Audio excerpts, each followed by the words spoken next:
Hello friends, నమస్తే. అందరూ ఎలా ఉన్నారండి? బాగున్నారా? ఈరోజు మరొక మంచి వీడియోతో మీ ముందుకు వచ్చేసాను. ఫ్రెండ్స్, ఈరోజు మన వీడియోలో అంగరంగ వైభవంగా శ్రీ ముత్యాలమ్మ తల్లి దశమ వార్షికోత్సవాలు శ్రీకాకుళంలో ఘనంగా జరిగాయి. శ్రీకాకుళంలో ఉండే మరొక ముఖ్యమైన దేవాలయం మీరు అందరూ తప్పకుండా దర్శించుకునే అమ్మవారు శ్రీ ముత్యాలమ్మ తల్లి అమ్మవారు. అంగరంగ వైభవంగా శ్రీ ముత్యాలమ్మ తల్లి దశమ వార్షికోత్సవాలు విజయవాడ కనకదుర్గమ్మ ఆలయాన్ని తలపించింది.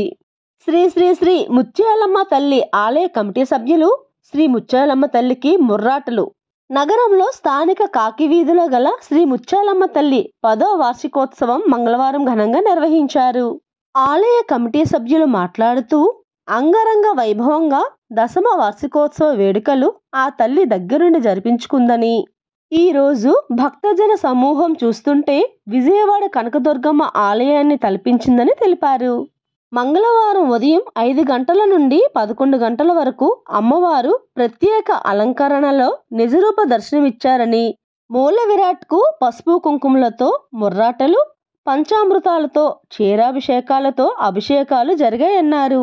భక్తులు మన జిల్లా నుండే కాకుండా ఇతర ప్రాంతాల నుండి కూడా అధిక సంఖ్యలో తరలి వచ్చారని, అమ్మని నమ్ముకుంటే అంతా శుభం జరుగుతుందన్నారు. ఆలయ అర్చకులు ప్రతి నిత్యము ఉదయం 5 గంటలకే అమ్మవారి సేవలో నిమగ్నమవుతారని, పసుపు కుంకుమ హారతులతో అమ్మ మేల్కొల్పుతో పూజలు అందుకుంటుందని అన్నారు. ప్రతి ఏటా ఫిబ్రవరి 11వ తేదీన వార్షికోత్సవ వేడుకలు నిర్వహిస్తామని, దేవీ నవరాత్రులు ఇతరాత్ర ఉత్సవాలను సైతం ఘనంగా ఆ అమ్మదయ కరుణతో నిర్వహిస్తామని, అందుకు స్థానిక ప్రజల సహకారం ఎంతో ఉందని అన్నారు. అలాగే భక్తుల తాకిడి ఎక్కువ ఉండడంతో క్యూ లైన్లను పాటిస్తూ ప్రతి ఒక్క భక్తునికి అమ్మ నిజరూప దర్శన భాగ్యం కల్పిస్తామని అన్నారు. ఇందులో భాగంగా ఆలయ కమిటీ సభ్యులు, అర్చకులు ఆధ్వర్యంలో అమ్మకు భోగం చేసి భక్తులకు అన్నప్రసాదం అందించారు. ఈ కార్యక్రమంలో ముత్యాలమ్మ ఆలయ కమిటీ సభ్యులు, అర్చకులు, భక్తులు, స్థానికులు పాల్గొన్నారు. ఫ్రెండ్స్, మరి ఇంకెందుకు ఆలస్యం, అమ్మను దర్శించుకుందామా? ఫ్రెండ్స్, మన ఛానల్ని మొదటిసారి చూస్తున్నారా? అయితే ప్లీజ్ సబ్స్క్రైబ్ చేసుకోండి. అలానే వీడియోని లైక్ చేయండి. చూసిన ప్రతి ఒక్కరూ వీడియోని లైక్ చేయటం వలన మన ఛానల్కి సపోర్ట్ చేసిన వాళ్ళు అవుతారు. అలానే ఇంత మంచి వీడియోని మీ ఫ్రెండ్స్కి, మీ రిలేటివ్స్కి, మీకు తెలిసిన వాళ్ళందరికీ షేర్ చేయండి.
బొట్టు కూడా ఉంది దక్షిణ వేసేయండి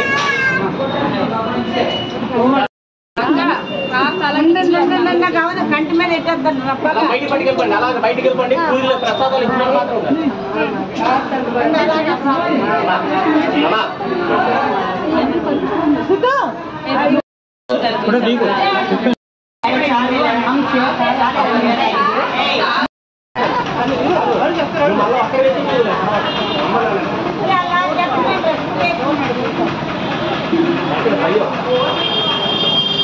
కమ్ముడు కోడి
నిర్మాణం కూడా ఆవిడ తలంచింది 9 నెలల్లో కట్టాము 1 crore వచ్చింది 9 నెలల్లోనే నిర్మాణం జరిగింది. అప్పుడు కానీ వాట్సాప్ సంవత్సరం 11వ తారీఖు చేస్తున్నాము. తర్వాత దేవి నవరాత్రులు చేస్తున్నాము. ప్రతి నవరాత్రులు డబ్బులు మేళాలతో జనాలతో ఉత్సాహంతో ఆవిడికి మంచి బాగా మేము ప్రజలందరికీ ఫ్రెండ్స్, అమ్మను దర్శించుకొని అమ్మ అనుగ్రహం పొందారని అనుకుంటున్నాను. వీడియో మీరు పూర్తిగా చూసారని అనుకుంటున్నాను. ఈ వీడియో మీకు నచ్చినట్లయితే వీడియోని లైక్ చేయండి, షేర్ చేయండి, సబ్స్క్రైబ్ చేసుకోండి. మరెన్నో మంచి మంచి వీడియోస్తో మీ అందరి సపోర్టుతో మరొక మంచి వీడియోలో కలుద్దాం. నమస్తే ఫ్రెండ్స్, బాయ్. పూర్తి చేస్తున్నారు కాబట్టి దేవాలయం ప్రతిష్ట ఇంకా ఇంకా ఇంకా ఇంకా కనకదుర్గంతో విజయవాడలో ఎలాగ వెళ్తే ఆవిడ అనుకున్నాం అలాగే విశాలమ్మ తల్లి పూర్వం బట్టి శాశ్వతంగా మంచి అభివృద్ధి అందరికీ కూడా గ్రామాలు ఆర్పాటు ఉండాలి. మా కమిటీ తరఫున నేను కోరుతున్నాను.